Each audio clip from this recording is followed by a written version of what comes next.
Good morning, everyone, and welcome back. It's great to have you here for our second keynote session. Just a few quick housekeeping items. This room is going to be quite full, so I'd like to ask everybody who's seated on the end of a row, if there are seats that are open in the middle, if you could scooch in, get to know your neighbors. If you feel inclined to sit on somebody's lap, that's okay with us. Although, having said that, I should remind you about the code of conduct.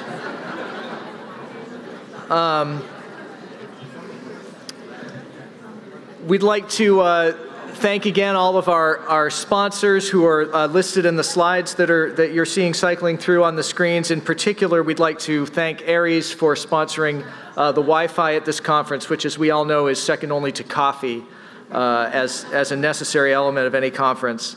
We'd also like to remind you about the headshot studio that we mentioned yesterday. You can sign up to have a professional headshot done. You can sign up down at the registration desk. The service is free, but we recommend a $20 donation, which will be passed through directly to our fellowship program. Also like to remind anybody who hasn't done so to download the conference app, which was sponsored by Silverchair, for which we thank them as well.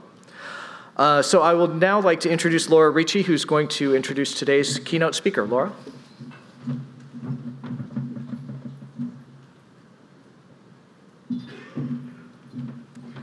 So good morning, and welcome everyone to the 39th annual meeting.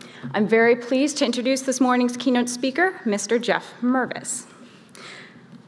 So this year's committee chose the theme Striking a Balance because we felt like there was a lot going on this year. A lot of changes in technology, disruption, talk of changes of policy, new business models, and all this going on, all this noise and confusion. But at the end of the day, we still have a job to do.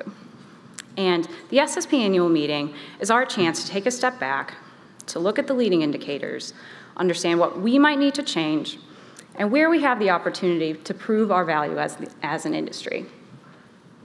Yesterday, we heard from Dr. Stefan about the fierce competition for funding amongst researchers. This morning, we have the opportunity to hear from Jeff Mervis, his analysis about a key funder, the federal government, and how it may change under the new American administration. So Jeff has spent his career reporting on science policy in the United States and around the world. He is a senior correspondent at Science, where he has worked for almost 35 years, having reported from 5 continents, including Antarctica, and he has also worked as a news editor at both Nature and The Scientist. He is an authority on explaining how the government works to a scientific audience. And we were very glad to invite Jeff to speak to us today and give us a clearer view of the funding, the policies, and the people that affect the research community that we serve. And I'm told there will be plenty of time for questions, and if you're anything like me, you have quite a few. So please join me in welcoming this morning's keynote speaker, Mr. Jeff Mervis.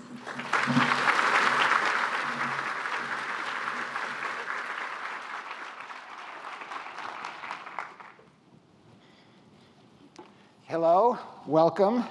Thank you, Laura, for that kind introduction and for giving me a chance to join you today. In her first email to me, Laura explained she was contacting me because of my, quote, long experience communicating funding and policy issues that drive progress in science. Ouch. Yes, I have been doing this for a while, but I still enjoy it. Of course, there's the danger of starting to feel like you've seen it all. As they say, plus ça change, plus la même chose. And then Donald Trump got elected. A lot has changed since then, but a lot has stayed the same, and that's what I want to talk to you about this morning. I should say at the outset that I don't find it very helpful to talk about whether Trump, or for that matter, the Republican Party as a whole, is waging a war on science. I'm not even sure what such a war would look like at a national level, because presidents, Congress, legislators, policymakers are never asked to take a stance on science. there's no national science policy. Politicians do have to decide what they think an appropriate level of funding is for medical research, space science, energy research, advanced computing, so on down the line. But on each one of those topics, I can point you to influential Republicans who have advocated strongly and successfully for more spending and for progressive policies in each one of those areas. But we don't have a Ministry of Science, and there's no line in the federal budget for science. So we can come back to that. I'm happy to explain that in more detail, but I wanted you to keep that in mind as we talk about science and science policy and research and scholarly publishing, for that matter. So back in February, when Laura asked me for the title of my talk, I demurred. Who knows what Trump will mean for the scientific enterprise, I said. To take a step back, it's important to realize that every government policy is the result of the interaction of three elements. There's money, there's people, and there's ideas. That's true for any administration. And in February, President Trump hadn't yet submitted a budget. He hadn't named a single key scientific advisor for any agency. And he hadn't put forward any substantive ideas that would have a direct impact on the scientific enterprise. Since then, there's been some movement. Last week, for example, as I'm sure you know, President Trump finally rolled out his 2018 budget request to Congress. It proposes deep cuts to research, yes, but it's not the result of any thoughtful, thorough analysis of the federal government's role in sustaining scientific excellence. Rather, it represents the administration's desire to bolster defense and border security at the expense of pretty much everything else, and that includes research. So again, I make that point because I think it would be wrong to say the administration or Congress has singled out science or singled out research. Yes, that's what we in this room all care most about, but it's important to remember the larger context. As for people, his cabinet is now in place, and none of them has any significant scientific credentials or even any extensive interactions with the research community, to the best of our knowledge. That could change, of course. There are rumors, for example, of a round of appointments later this month involving NASA, NOAA, the National Oceanic and Atmospheric Administration, and possibly other agencies. But as of today, the scientific cupboard of Trump appointees remains bare. Then there are the president's ideas about governing. To date, what seems to be at the top of his list with implications for science are rolling back Obama-era regulations. But no substantive proposals relating to science have flowed from the Trump White House, or for that matter, from Congress. In March, the president signed a bill reauthorizing programs at NASA. It was the first such guidance for the space agency in 7 years. You'd think, well, that's pretty significant. And it enjoyed overwhelming bipartisan support. So you think, yay, Congress is really getting something done. However, its recommended funding for the agency applied to only the current year. In fact, it was already halfway through the current fiscal year. So it was almost as much a look backwards as forwards. And it sidestepped all the key questions that have dogged the agency for years, from shifting priorities for human exploration to the balance among robotic missions and recurring issues relating to management.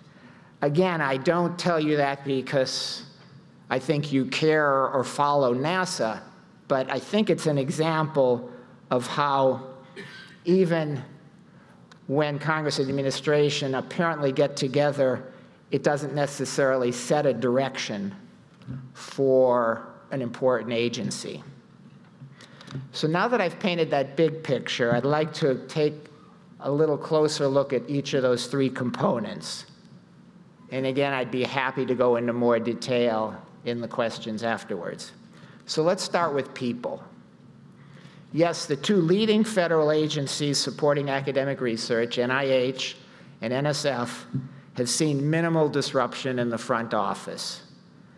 But the director of NIH, Francis Collins, who was appointed in the first year of the Obama administration, is still awaiting word on whether the new president wants to keep him. He's been held on an acting basis.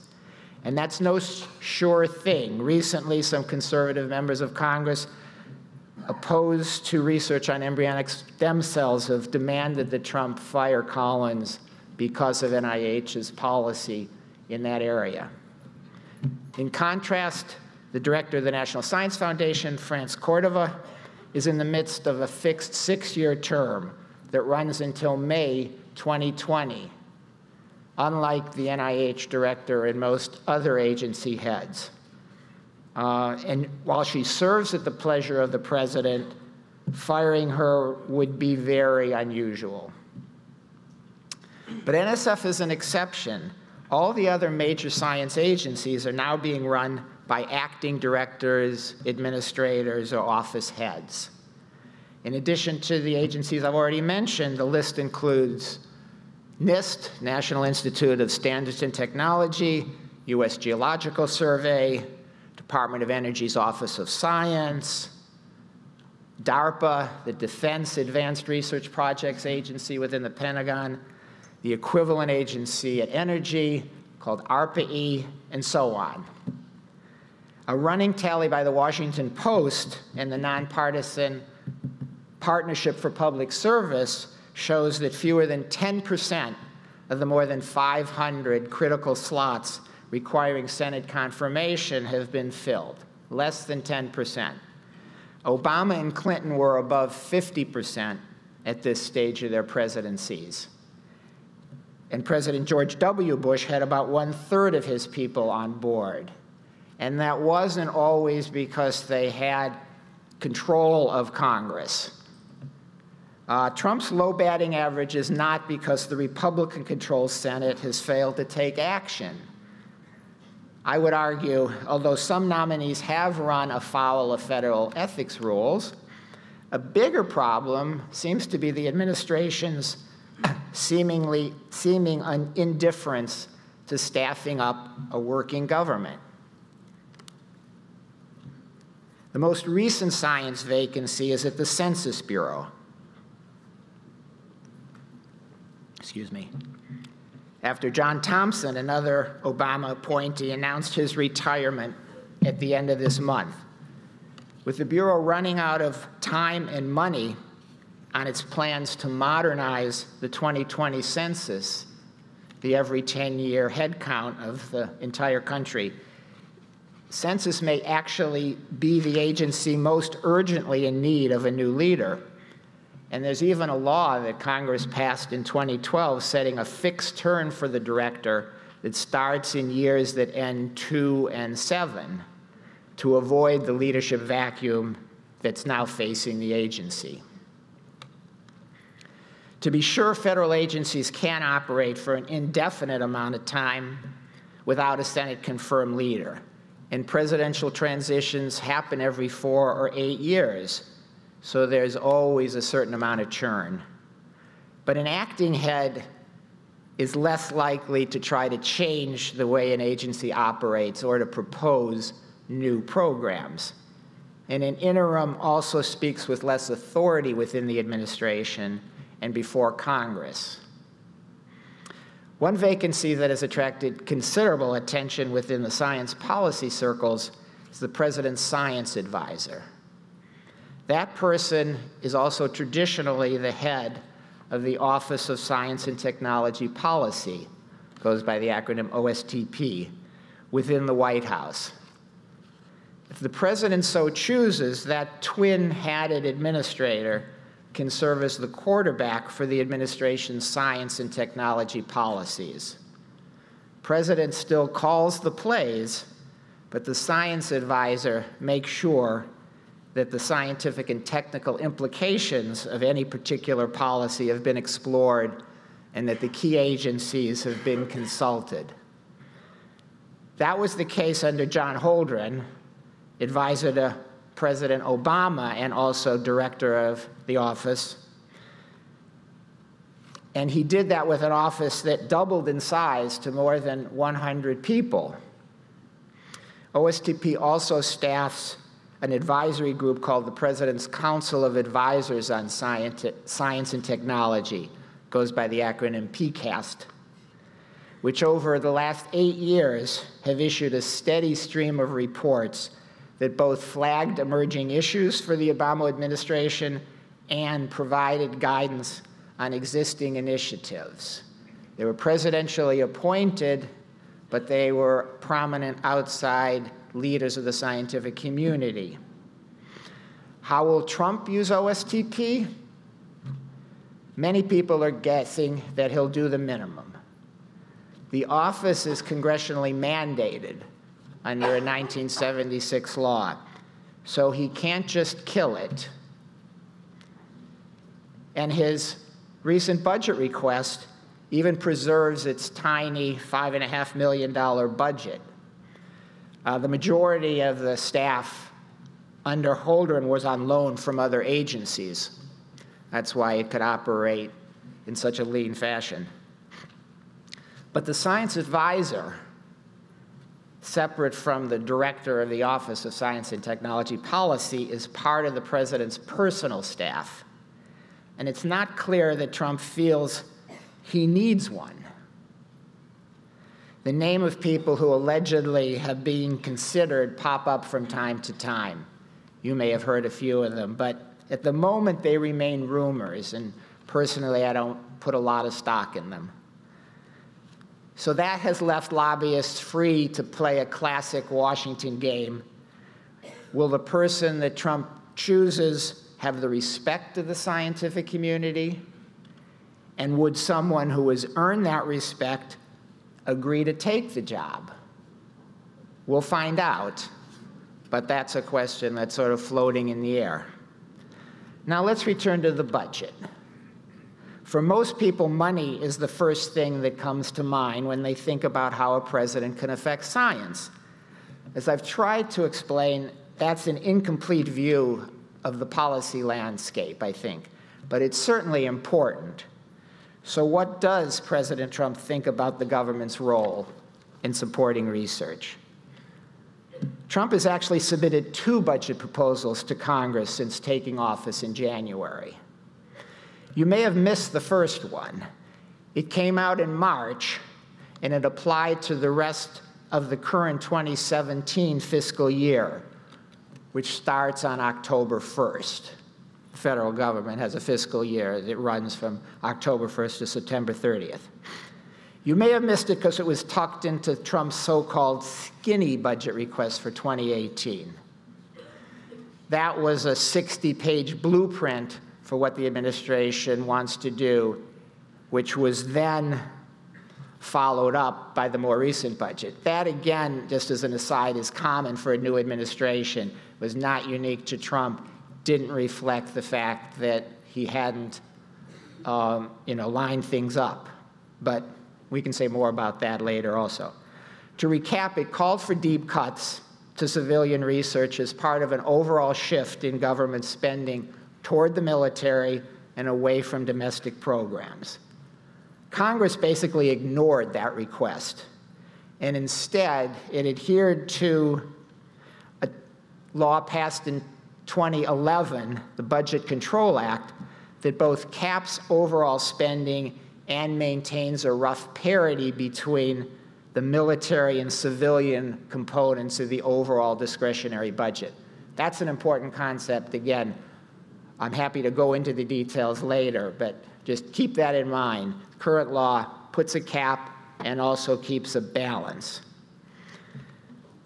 Congress had already worked up numbers for 2017 under what was called the continuing resolution while the government was at a freeze. And as a result, the budget that was just passed the beginning of May for the rest of the 2017 fiscal year contained a $2 billion boost for NIH. This is a $30-some billion agency, so that was a significant increase. It also included a healthy increase for parts of NASA's space science program, and most importantly, probably for most of you here, level funding for several research agencies that Trump had wanted to shrink significantly. Last week, the president unveiled the detailed version of his skinny budget request for 2018. It also contained deep cuts to civilian research agencies. But it's no more popular than the 2017 proposal by all accounts. In fact, the chairman of the Senate Budget Committee, for example, a Republican from Wyoming, Mike Enzi, said, quote, "There's something in this budget for every single person to hate." This is the president's party speaking. And indeed, influential members have said, no, this budget isn't going to work for us in agriculture, in health and human services, in transportation, in housing, and so on down. So again, keep that in mind. The president always only has the power to propose, and Congress disposes, as the saying goes. But I think that's even more true this year. Again, part of the reason for the cuts, though, was that Trump had agreed to play by the rules of the 2011 law. Thus, his request for an additional $54 billion in military spending had to be offset by a proposed $54 billion in cuts to domestic programs, which includes all non-military research. In presenting that request to Congress, Budget Director Mike Mulvaney ticked off a list of the administration's priorities. He began with national defense and homeland security, added law enforcement, veterans care, and school choice, and included a new proposal for paid parental leave, reportedly a favorite cause of the president's daughter, Ivanka.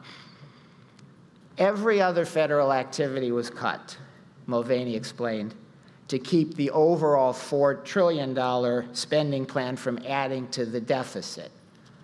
Now, Mulvaney is a former member of Congress, a former member of the Freedom Caucus, a budget hawk in the sense that the deficit has always been the most important issue. But Mulvaney said his office also used a second criteria for deciding the fate of every federal program. Is it working? And if the answer was no, he said, quote, "How can I ask a taxpayer in Grand Rapids, Michigan to pay for it?" Using that logic, the administration seems to be saying that there's insufficient evidence that research is a good investment, that it is paid off, and that you can document the effects. I'm sure you disagree, and I think most people would.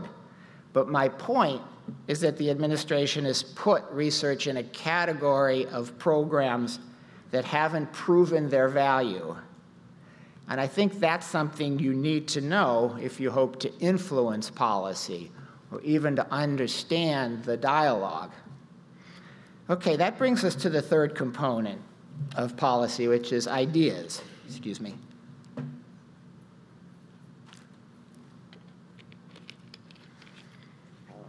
The new Obama administration in 2009 wasted little time putting forward plans to preserve and improve the U.S. research enterprise, because there was a major financial meltdown going on at the time, too. And that's one of the reasons why it included $20 billion in research infrastructure as part of the massive spending bill to rebound from that meltdown. To this point, Trump has not proposed anything comparable in the science arena. But he has said and done a few things that I think are worth examining. The first is infrastructure. During the campaign, Trump talked repeatedly about spending up to $1 trillion over some amount of time to rebuild the country's transportation system. Science lobbyists have tried to sell the new administration on the need to include research infrastructure, facilities, computer networks, and other things that would benefit from upgrades, just like roads and bridges and airports needed to be upgraded. Last week's budget request contains a much smaller initiative. It's gotten almost no attention, and there's no mention of a science component. Plus, the private sector would be calling the shots. So far, that does not seem to be a vehicle that is going to benefit or even intersect with the scientific community. The second initiative in his new budget would make a major change in how the government reimburses universities for the cost of supporting research funded by NIH, the so-called indirect cost recovery. That has set off alarm bells throughout the academic community. Some of you, show of hands, has anybody heard of that? Okay. I'll go into a little detail and then I'm happy to talk more. The proposal would cap overhead at 10% of NIH's total research budget. The current share is about 30%, so it would be about a 2/3 cut. That overhead rate is based on rates negotiated between the government and each institution that does research, in this case universities, and it follows a very complex set of federal regulations that have been in place for decades on what is and isn't eligible. The Secretary of Health and Human Services, Tom Price, says the cap would free up some $4 billion that could be spent on new research grants. Sounds good. He's implied that universities are now ripping off the government, billing them for costs not associated with research, and even profiting from the overhead payments. University research administrators, maybe there's even one or two in the room, I don't know, vehemently disagree. They say the money is a real cost of doing research, both to keep the lights on and to comply with an ever-growing list of federal rules, from animal care, human subject research, to disposal of toxic waste. They say their institutions are already subsidizing a portion of the cost of conducting federally funded research on campus, and that a cap would push them over the edge financially and even force them to tell PIs not to apply for research grants because the university couldn't afford to subsidize the research that the grant enables. It's not clear how the Trump administration's plans to proceed. There's been lots of pushback from not just the community, but also from Congress. One possible forum for the community to make its case is a working group now being set up by the White House Budget Office to examine ways to streamline federal rules affecting academic research. It was created by a 2016 law that reauthorized programs at NSF and other agencies. And it's aimed at reducing the so-called administrative burden on researchers. Excuse me. But that hasn't been stood up yet. Again, one of several areas of government the Trump administration just doesn't seem to be ready to move forward. So it's an open question, what will happen. There are any number of other policy questions that the administration will eventually need to address, but that so far have been flying under the radar. I'm going to mention a couple. Again, not so much because I think that issue is important, but just to illustrate that science policy is a very complex and rich and interactive network. One issue hanging fire is whether the United States will remain a partner in an experimental fusion reactor being built in France called ITER. Its cost is upwards of $20 billion. That's with a B. It's an international consortium. It suffered repeated cost overruns and scheduling delays. Trump's budget would provide less than the U.S. has pledged, and some see it as a de facto decision to pull out. But the United States has already had a tortured history with this 25-year-old project. First we were a member, then we weren't, then we rejoined. So that's an issue that eventually is going to have to be dealt with directly. Another topic is STEM education, something that some of you may be involved in. Federal agencies now spend more than $3 billion on programs that range from getting elementary school kids interested in science to supporting graduate training and everything in between. Past administrations, both Republican and Democrat, have looked at the list and decided that some of those programs are redundant, some are inefficient, or both. But each program has a constituency and a track record. And despite OMB Director Mulvaney's comment about the need for the government to be more efficient, it's not at all clear what metric you would even apply when trying to judge whether a program like that works. And you can just think about everything from museum outreach to graduate training and what would be the standard. In September, a Blue Ribbon Commission created by Congress will issue a report on ways to improve evidence-based policy. That's sort of the buzzword for what we've been talking about, evidence-based policy. You have a program, is there proof that it works? If so, is that been rigorously tested? Has there been a control group? And so on down the line. Sounds great in theory, much harder to do in practice. The report will also talk about how to give researchers greater access to the types of data that are needed to make such judgments, be it in STEM education or dozens of other areas. It sounds like a topic that only a policy wonk could love. But believe it or not, it's a front burner issue for the Speaker of the House, Paul Ryan, who co-sponsored the legislation along with Democratic Senator Patty Murray from Washington. And its recommendations could lead to significant changes in how the government uses and interprets data and evidence. So watch out for that. I'd like to end with a few thoughts about the recent March for Science. How many of you, I'm looking for a show of hands, think that it was a good idea? Okay, I'll call that a majority. How many think it will help build public support for research? Interesting. Okay, I thought I was going to get a similar show of hands. We should talk more about that. Anyway, I'm guessing a lot of you may have been among the roughly 1 million people that took to the streets on April 22nd around the world. I was covering the event in Washington, and I certainly felt a lot of the positive energy and enthusiasm despite the terrible weather. But that's not enough, of course. The point of a large demonstration is to have an impact on policy, or at least to build enough public support to influence policymakers. So what did the public think about the march?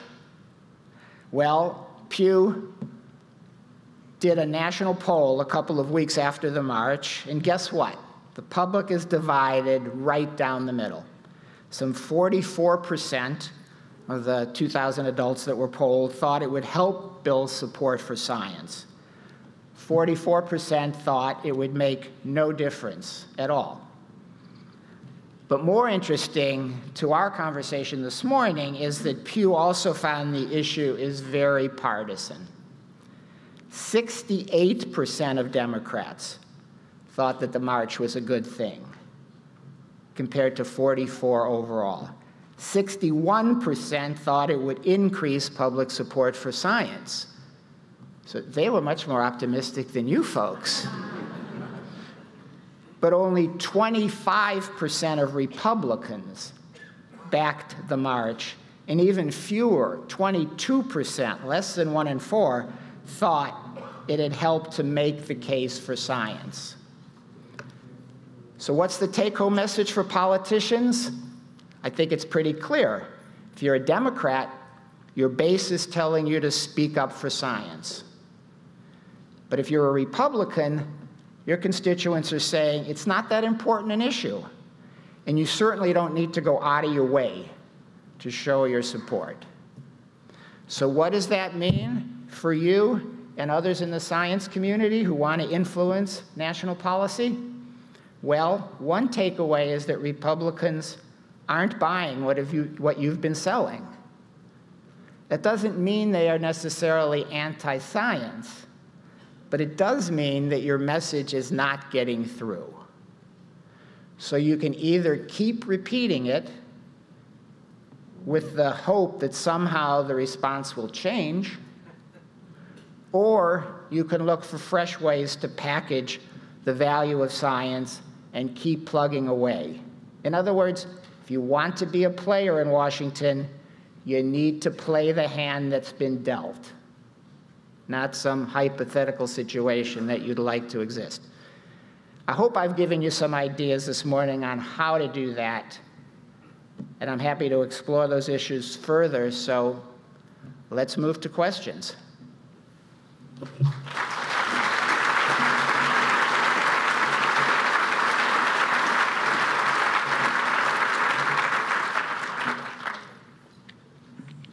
Hello, thank you for being here. It's a very interesting topic. Veronica from Aries Systems. I have a question. As private citizens, what do you suggest that we propose to our respective legislators in terms of influencing their legislative agendas? And then secondly, how can we influence our state legislators to potentially have an impact and potentially fill that gap that the federal government might create for us? Okay, well, both are good questions, but I'm going to answer the first a little differently than you might have thought. I think it's important for you to define what issues are important to you. As I've tried to say, there's hundreds of issues that fall within a definition of science, science policy, research, scholarly activity. And so you need to pinpoint what you want, because there are dozens of power centers within Washington. There isn't a unified ministry. So I think you need to target. On the second question, the state level, the state is a relatively minor player in funding. So I don't think you're ever going to be able to substitute state funding for federal funding. I don't think that's true for industry funding either, which is a relatively small percentage of the total. So I think the action is in Washington for the issues that you're interested in.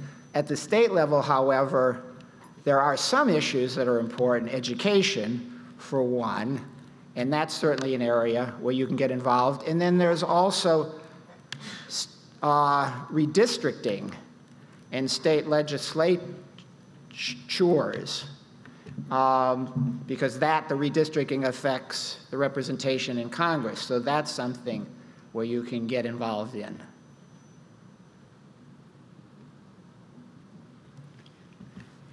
I'm Linda Mehta from the People's Medical Publishing House. I am just a little surprised not to hear you speak to the issue of climate change, especially in light of President Trump's likelihood that he's going to say we're pulling out today, if he hasn't already. This concerns me for a lot of reasons, but one is that this has been posed as an issue between the nationalists and the internationalists in his administration, but it's also, I think, between the climate change deniers and the people who believe that human activity is affecting this and that it's a serious problem. And I also, and therefore, I think it lends confusion in the minds of the public about whether or not it's true, or whether or not science is helping us understand the problem.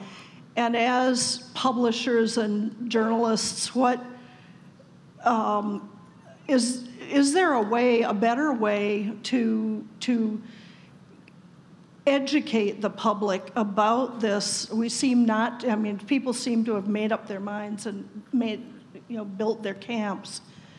And can we penetrate that? I mean, I'm concerned about the level of science denying in general, but particularly with this issue.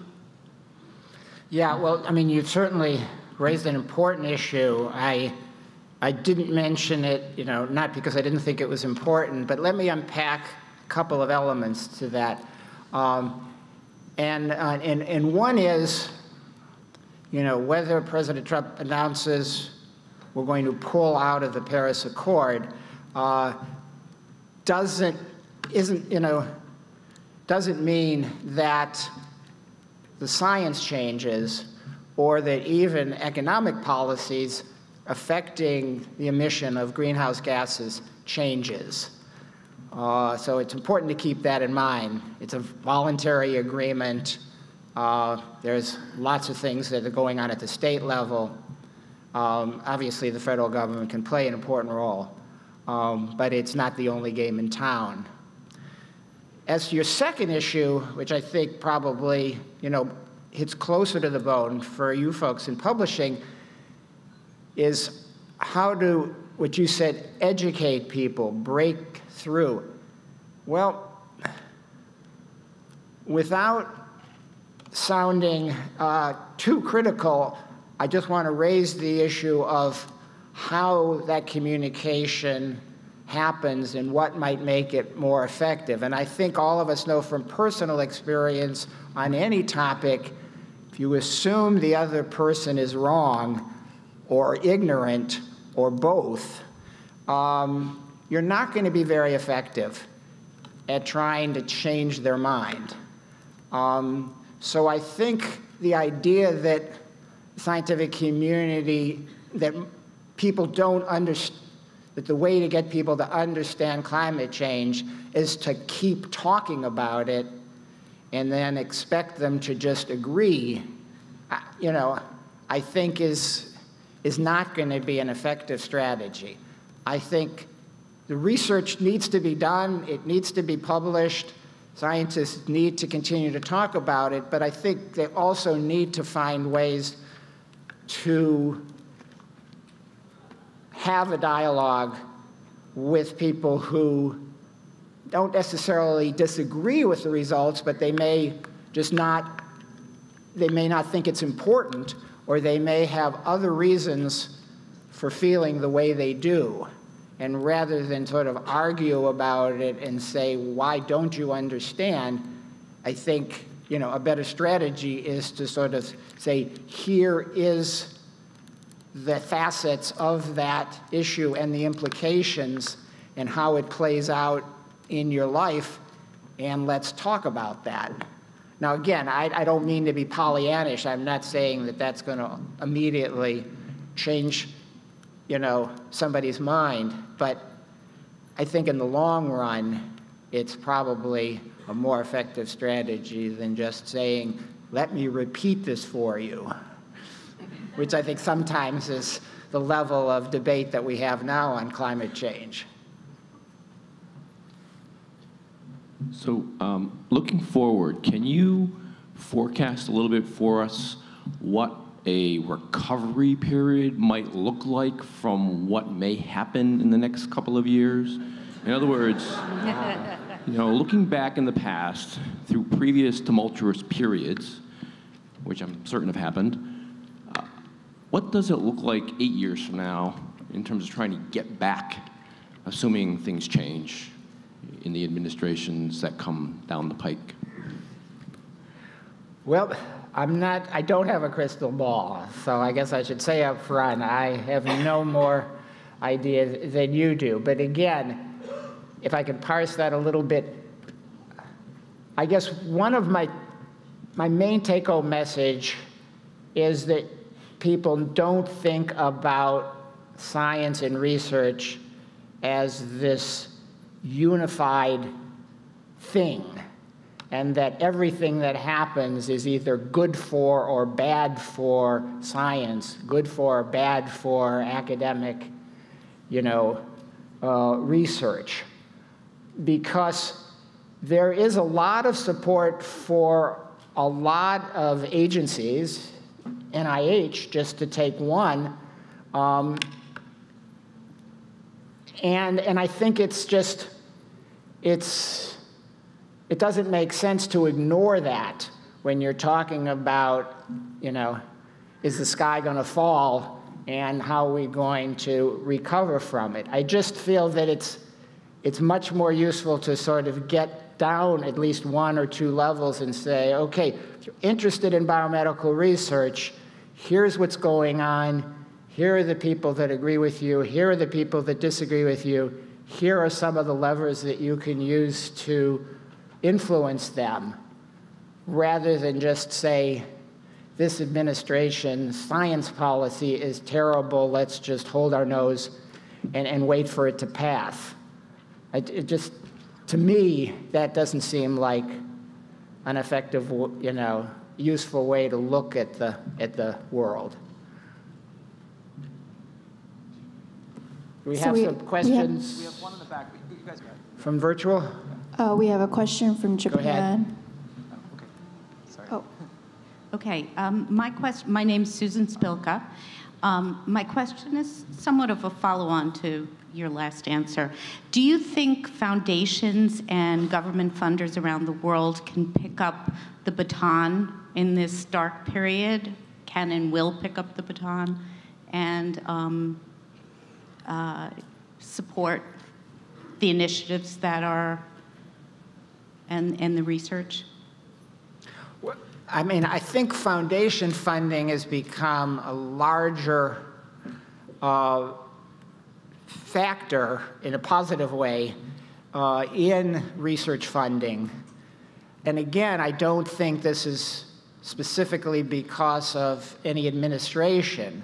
I think we have had a great deal of wealth accumulated in the, in the 90s, and then in the last 10 years with a strong economy, you've got lots of billionaires that are philanthropically inclined. I think every university that I know of is certainly going after them. It's still, though, a relatively small share. I don't think it's a replacement. But again, I think you have to look at the actual numbers before you start talking about, if federal support goes away, will foundations be able to substitute? Federal support is not going away. Whether it's $150 billion, which is a year, which is the general number, which includes military, about half of that is civilian, or whether it's some other amount, it's still a huge amount. Now, of course, what people notice is the delta. They notice the change. If there's a 5% decline on the margin, that has a disproportionate impact on people trying to find money, trying to, applying for grants. But I think you can't ignore that there's still a $34 billion base at NIH. And for the last 2 years that NIH has gotten a $2 billion increase each year. Again, I don't want to be Pollyannish, but I am surprised sometimes that the community and the university community as well just sort of says, oh yes, thank you for that. But, I think you've got to look at everything. So, yes. Hi, we have a question from Japan. There's some confusion regarding how much research is currently under the Department of Defense. Do you mind speaking to that a little bit? I'm not sure the questioner say anything more about what they mean by the confusion. How much scientific and technological research is currently under defense? Okay, so as I said, let's use $150 billion because it's a round number and also fairly close to probably the reality. About half of that is military related. Department of Defense is the great majority of that. Half is the civilian agencies. Now within that, there's a breakout of basic, applied, and developmental. I won't get into the acronyms in the budget, but the basic research component is about $11 billion out of that $75 billion. So I don't know if that answers the question. In some respects, the Trump administration's push for more military spending could translate into more military research spending. It would come at the expense of domestic if Congress agrees, which I think is very unlikely. But historically, if there's been an increase in military spending, some of that has boosted research. It hasn't all gone to building planes and submarines and aircraft carriers. Over here. Hi, Jeff. Kent Anderson from Redlink. Great presentation, thanks. I think one of the concerns is that the approach that Trump and his administration is taking is highly irrational. And where I see that is in healthcare research funding, medical research funding. So you have, I think the majority, maybe 60, 70% of medical research is through industry right now, is funded through industry. They have an interest in perpetuating chronic conditions, not delivering cures, because financially it's better for them. Then on the other hand, you have the attempt to repeal the Affordable Care Act, so you have less reimbursement going to people who are going to need that care. So you have these tensions that aren't rational or rationalized. And it leads me to ask you, what role do you think economic arguments have in making the case for science funding, even in the immediate term, because of that angle? Well, that's a big question. I don't think we can tackle it in a few minutes, but let me just take a small bite. So one way I think NIH and the administrations have dealt with it is with, most recently, specific initiatives like precision medicine, like the Brain Initiative, like the Cancer Moonshot.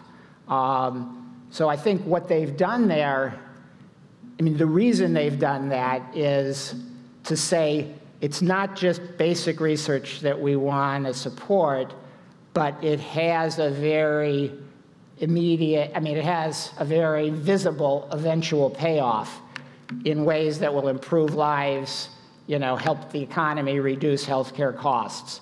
So I think, those are very deliberate, conscious efforts to sort of say, not just we want to understand the causes of Alzheimer's, but we want to eventually bring down the however many, $1 trillion it takes out of the economy. So I think that's the approach. But again, that's not a partisan approach. I think you're going to find that that's been true, Republican as well as Democrat administrations, Republican as well as Democratic Congresses. And it's a very effective argument, and I'd certainly encourage people to pursue that because it is something that resonates with policymakers. So, Jeff? Yeah, go ahead. Brooks Hansen, AGU. It's a similar question to Ken's, but slightly different. You say that you're not seeing a full-scale war on science, and part of that is collateral from other priorities. Fair enough, though. You can conduct a war in a variety of ways, from disdain, indifference, neglect, and disinformation. So my question for you is, can you point to a decision, an action, an appearance that this administration has been done that's been informed by science? So the counterexamples would be certainly counting inauguration crowd, meeting with Robert F. Kennedy, removal of science information from, particularly around climate change, but other things from websites and other things like that. So is there a positive action that the administration's taken that has been informed, supportive by science that you see? Right. Good question, but again, I'm going to twist that a little bit and say the premise of your question is that there is a war going on. What I was trying to say today is that the platform from which the scientific community wants to proceed or even wants to fight? And what I guess I'm trying to make the case for is that may not be the most useful way to make your case, to say we're in a war, we've got to defend, we've got to attack, what we see as stupidity or ignorance. I just think that is not going to be as effective, and it's going to hamstring the community. I think the community will do better to keep the message positive and to look for allies and to look for support and to make the case rather than getting, incensed every day at the latest, event. That's what I'm trying to say. I'm not trying to defend the administration. I was wondering, actually. But I just don't think a list of here's what they did right, here's what they did wrong is the place to start. Sorry, I was looking for a teachable moment. A teachable moment. Sorry, that's the best I can do. Yes. There's a mic here. Thank you. You haven't, while you've done a great job of covering the federal government and what has happened, I've worked for Congress myself in the 70s and 80s. You haven't mentioned much about the National Academies of Sciences, and they do fund quite a few programs for graduate students and mentors. One of the things the administration did, and I read, and I hope I'm correct on this, is that they have not renewed the appointments of all of the scientific advisors at the top-level committees in every one of the academies.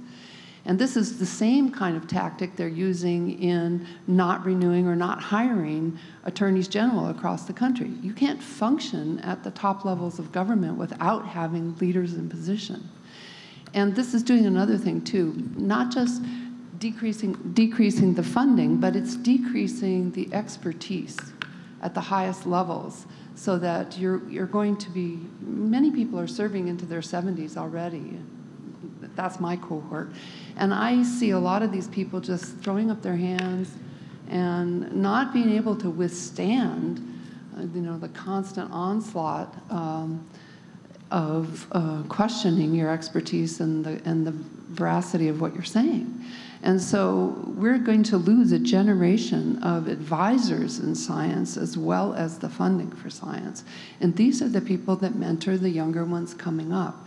So my question to you is and one more thing, the Pew Trust did a study that said the reason that Americans don't associate with science very well is because they don't know a scientist, not even one. And this is a huge number, like more than the majority. And as a result, the other thing about the National Academy of Sciences for everybody here is that they have started a program on communicating science to the public, and they've been doing webinars free, and there are 2 publications now out on how to communicate science to the public that are free in PDF form. So it's another thing. The National Academy does play a role, and I wondered if you had been following that at all. Yes, no, the National Academy plays a very important role. It gets most of its funding from the federal government, of course, as you know, so it gets money to do a study. It has, an ongoing group, the National Research Council of 1,200 researchers, and they work on specific studies. And certainly they draw on the expertise of the scientific community. So that will go on, I think, unless agencies cut off support for academy studies. But I think that would be pretty unexpected. Just quickly, the reference you made to the advisory board, certainly, and that's what I tried to talk about in general. Specifically, I think you're talking about at EPA, the Board of Scientific Counselors, where they asked them all, they said, your term is ended, now you need to reapply There's a question of whether how political that was and how much was just sort of an administrative policy to look at all advisory groups. But certainly, PCAST is the great example. I mean, I think the community, needs to follow on whether those committees, those advisory groups get formed, and if so, what the constitution of the membership, the makeup of those committees are. I think we have run out of time according to my clock. I don't know if, so I want to thank you again. These are great questions. I'm sorry I didn't have better answers, but I'm going to keep trying. I'm going to keep following things, and I hope you do too.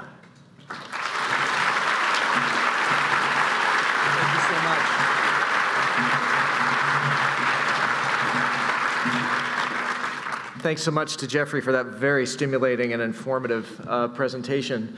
So now we will invite everyone to go and enjoy the concurrent sessions, and we'll look forward to all getting together again for the awards luncheon at noon.